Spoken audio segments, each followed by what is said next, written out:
So if I'd start a coaching business in 2026 from scratch with no ads, no capital to invest, no clients or anything like that, here's exactly what I'd do. And it's the opposite of what most online fitness coaches are doing right now. After breaking down hundreds of offers and studying what actually scales coaches, and also seeing why so many coaches get stuck undercharging and overworking, one thing became very clear. Success isn't about working harder, you just need the right simple systems in place. And in this video, I'm going to walk you through the exact 3 pillars that every successful coaching business is actually built on. How to attract the right clients, how to actually convert them, and deliver results in a way that actually allows you to charge premium prices. Because if you don't do these 3 things right, then you're not going to scale and you're just going to look like every other coach and do what every other coach does. And that's taking on any client just because they're willing to pay the price, charging low prices, and just wondering why you're never going to scale. So let's get straight into it. So there's 3 main pillars of a business, especially a coaching business. The first one being attracting. So you need to attract prospects, leads, clients and stuff like that.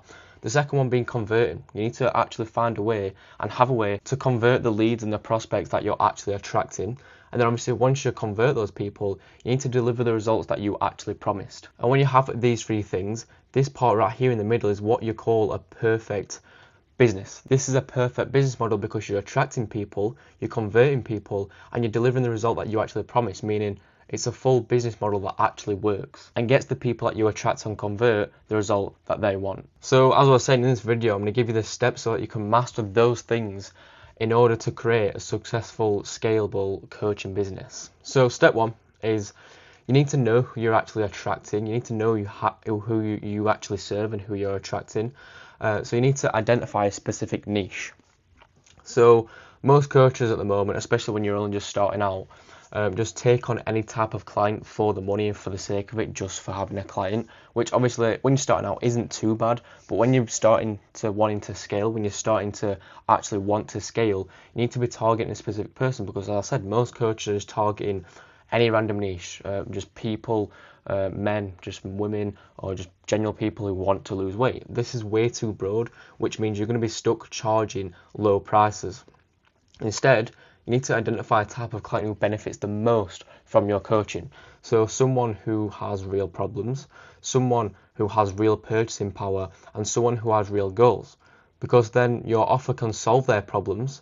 They're going to be able to afford a higher ticket offer if they have purchasing power, and if they've got real goals, you're going to be able to speak about those goals within your content so that you can sell them on the outcome, because your offer needs to be based on the outcome, not the things that they get within your offer. And a very good example of a niche that has all of these 3 things is business owners, because as a business owner, they're going to have low energy because they're running a business. But when you're coaching them as a fitness coach, you're going to hire their energy because they're going to be at the gym eating well, and when they've got that higher energy, they're going to be able to put that higher energy into their business. So it's not just a fitness problem you're solving, it's literally also a business problem that you're solving. And that means your coaching would be very valued, because you don't just help with their fitness, you're literally helping them to scale their business. And another good thing about targeting business owners, for example, is that they're able to afford a higher ticket offer because they literally own a business. Obviously, depending on where the business is at, most of them will be able to afford a good price for your coaching, meaning you can literally have less clients but make more money because you're targeting a targetable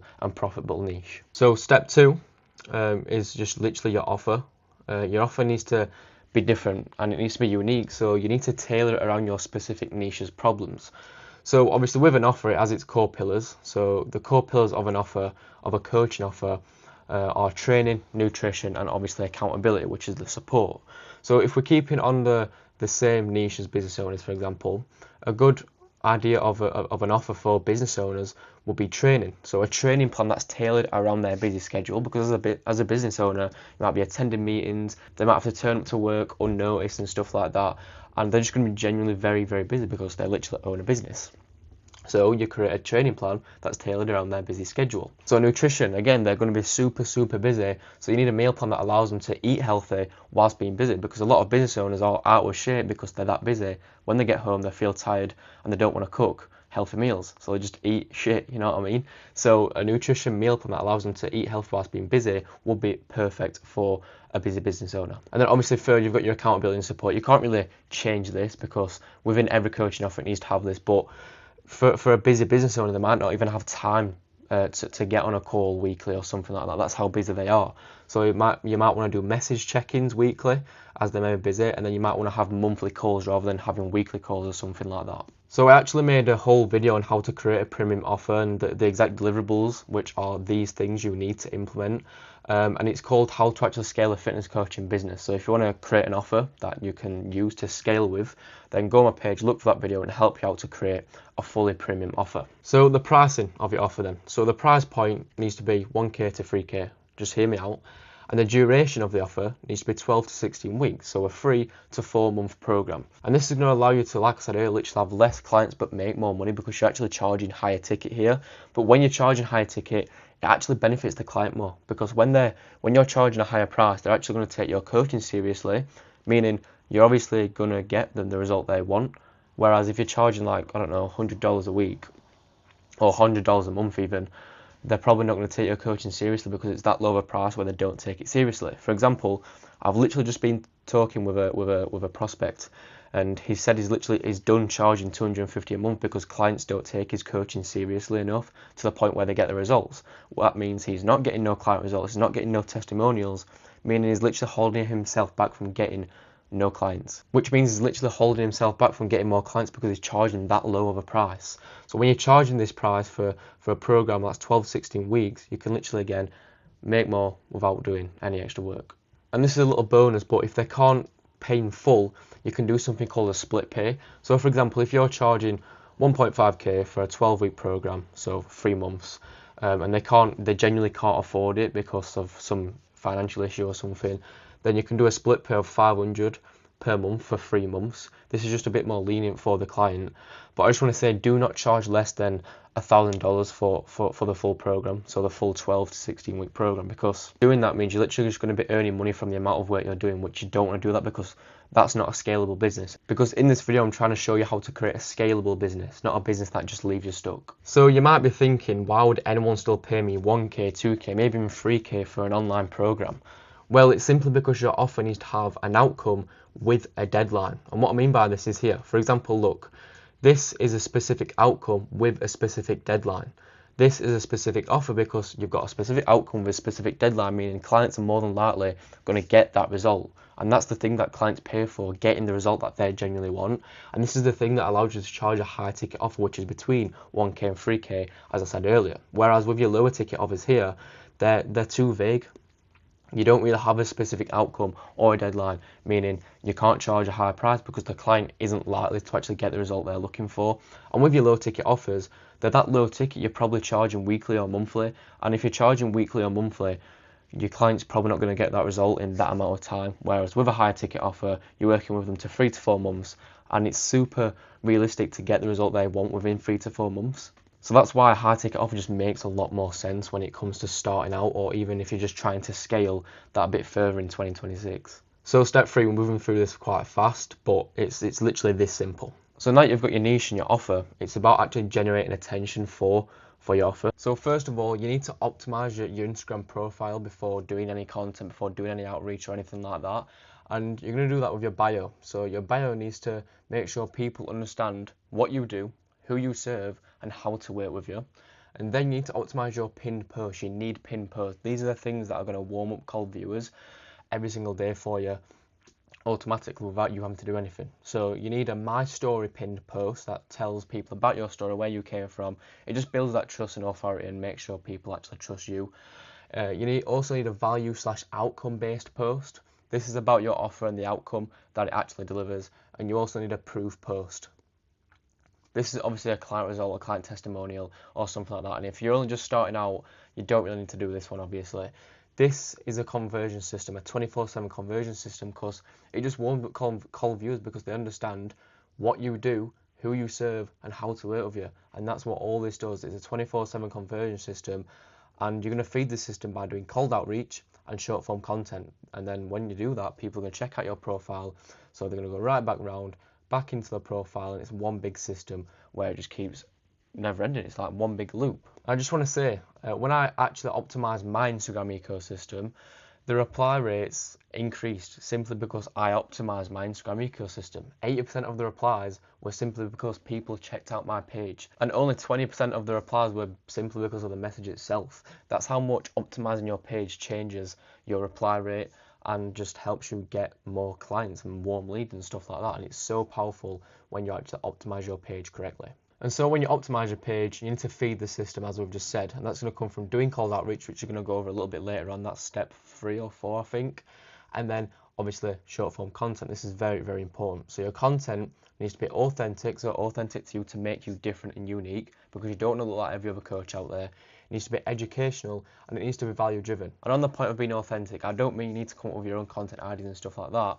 You can obviously copy other people, but make sure you're putting your own twist on those ideas, and make sure you're actually targeting the specific people and the specific niche that you serve. And that's exactly what it says here. You need to solve your specific ICP's problems, because then that's what's going to make you different, and that's what's going to allow you to charge a higher price. And again, posting short form content just warms people up as well, because you can start to do warm outbound to them, which is obviously reaching out to new followers. And you're also going to get inbound messages as well, where followers actually reach out to you for your coaching. So creating content and generating attention is just going to lead to more conversations, and in these conversations you need to be delivering value.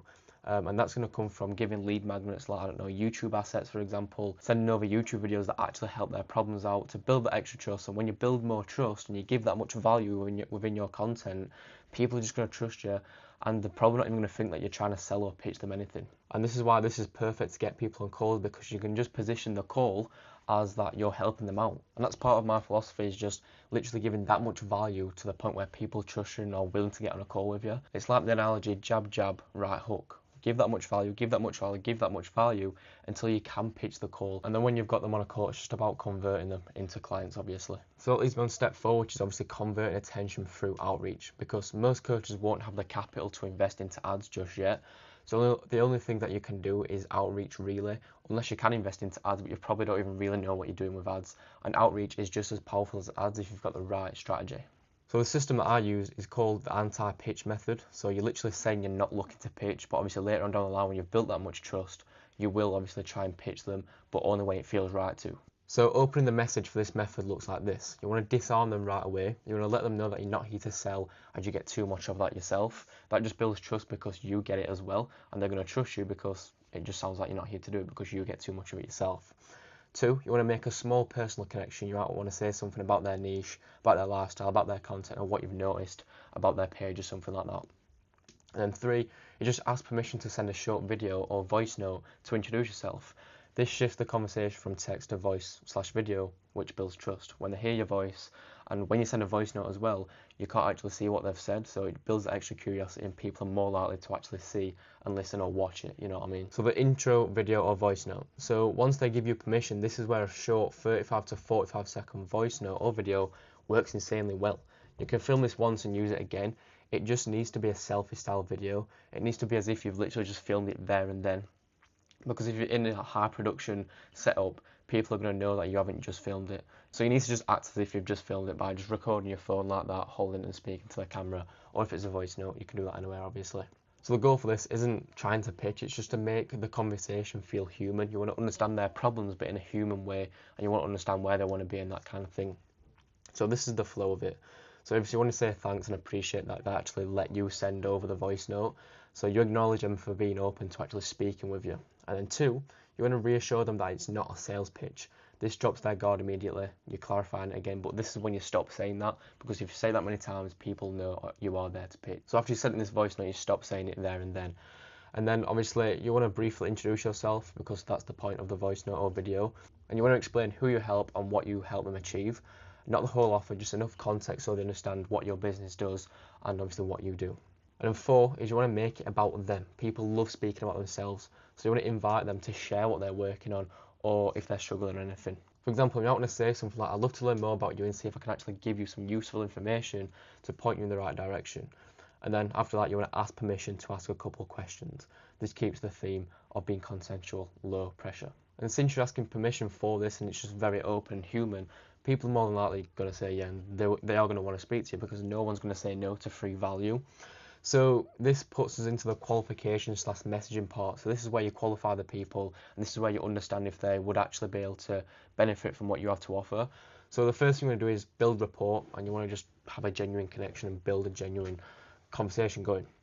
So after the voice note or the video, and they've replied to you, just start super casual and just ask normal human questions. Where you're from, how is it there, that kind of thing. And then second thing is you want to get into their goals. So you want to transition from this to this. So each one of these, you need to transition into them smoothly. So you're not just like a robot. So you don't want to ask, how are you? What's your goals? That doesn't sound human at all. So you just need to shift gently into their goals to see where they genuinely want to be. So when you do pitch the call later on, you can use that to your advantage. And the third thing is obviously just getting to know their struggles, what's getting in the way of getting them to where they want to be. So you basically just dig a little bit deeper, ask about the things holding them back from getting them to their goals, and this is going to allow you to see again if your offer can genuinely help them out to get to where they want to be. So after that, we're almost at the pitch part. Obviously this, you shouldn't be doing this too fast. Obviously you should have a decent conversation. It might even take a few days. I've noticed when I take the conversation over a few days, I'm more likely to pitch them because I don't sound desperate. It just depends on the amount of time you've got really. So before you pitch, you just want to deliver value before you pitch. So you want to send over a voice note or maybe even a Loom video or just a video or just a lead magnet, anything that will help them out or give them value. And you want to give them just some value. That might be, like I said, a video, a voice note, just going over what they've said, or it might be a lead magnet that you've got that will genuinely help them out. This just positions you as the authority, meaning that they might ask you a couple of questions and ask you for more advice. And that's the perfect way to pitch the call. If they come back to you and ask for more advice, you can just say something like, yeah, I'm more than happy to do that. I'm more than happy to carve out like 15 minutes if you want to jump on a call because the DMs can only go so far. Something like that. And that's where you pitch the call. That's the perfect way to pitch the call, because again, nobody's going to say no to free value. When you position the call as if you're going to help them out, nobody's going to say no to that. So on that call, you need to gather as much information as you can as you're actually going to book in another call, because on this call that you get them on first time, it's not going to be a sales call. You're just going to gather as much info as you can, and then you're going to position the next call as something like a roadmap. You could say something like, I'd love to have another call with you sometime soon, because after this call I'm actually going to create you a free roadmap to help you get to where you want to be. And then obviously from there you can obviously sort out times and then book in the second call, and that second call is what you're going to use to sell them on. You're going to pitch on that call, and this is where all this information that you've gathered comes in useful, because you can use that against them to bridge the gap from where they are to where they want to be, and then your offer is going to be the solution to get them there. So step 5 is literally just stacking the wins. So once you've got a few clients, and to get those first few clients, it's going to come from the Instagram ecosystem, so your content and your outreach, because if you're only just starting out, or you don't want to invest into ads, or you don't know what you're doing with ads, it's going to be those two things, and those two things are very crucial when you've got the right systems in place. So once you've got a few clients, you want to post about their wins, the wins that your clients have got, their small successes, even the small wins, and about their weight loss and their journey and stuff like that. This is all going to be social proof, so you can post this within your content and stuff like that. And it just proves to people that you've gotten results. And as I said earlier, in the Instagram ecosystem, one of your pinned posts needs to be a proof post, so showing what your coaching actually delivers and how it can transform people. So if you don't have a client result already, once you've got a few clients, you can obviously do that and create your pinned posts. But obviously with social proof, once you've got client results, it's just going to build more trust, and you can use that in content to get more leads and clients. And what you can do is, and this is very powerful as well, you can ask current client for referrals. You can go to your clients and say, do you know of anyone else what would be in need of this service to get them to this result? And if any of your clients do refer anyone, you could give them a reward, like, I don't know, you could send them a bit of money, you could give them a bit of money off their next payment or something like that. And this also just leads to more clients. These two things lead to more clients because you're getting more social proof and more people are recognizing that you can get the result that they want. And then this is where you just scale. This is where you scale even further. Obviously, this is later on down the line when you've got a lot of clients and you're making some decent money. You start investing back into yourself. This is the point where you can start to buy back your time, as you won't need to do outreach anymore or create content on your own anymore. So that's going to come through hiring people, so hiring an appointment setter to do your outreach for you, and just investing into things like ads again, because those things can be powerful when you actually have the startup capital. And that's just going to lead to more clients and more leads. And it's just a never-ending cycle, because you can just keep using social proof to get more trust, using content, asking current clients for referrals, and investing all that money back into hiring and ads, and obviously paying yourself, obviously. So if you're going to be starting a coaching business in 2026, or if you're trying to scale, it's literally that simple. Those 3 things, attracting, converting, delivering, are the 3 things that you need. Obviously, it's about finding your niche, creating your offer around that niche, and just attracting the right people for your offer, so you actually attract high quality clients that are willing to pay the price to invest into your coaching so they actually get the results that they want. It's simple, it works, and it's going to help you scale tremendously. So if you want to speak about anything, head over to my Instagram, the link's in my bio. I can help you out. I'm not any high pressure sales guy or anything like that. I genuinely want to help people out, and my number one philosophy with my business is just leading with value. So if you need any help, go over to my Instagram, or if you would like help implementing these exact things, I do have a paid offer where you can also go over to my Instagram, message me about it, and we can obviously see if it would be a right fit to work together and to get you this system in place to get you the results you're looking for and to scale to that next level within your business.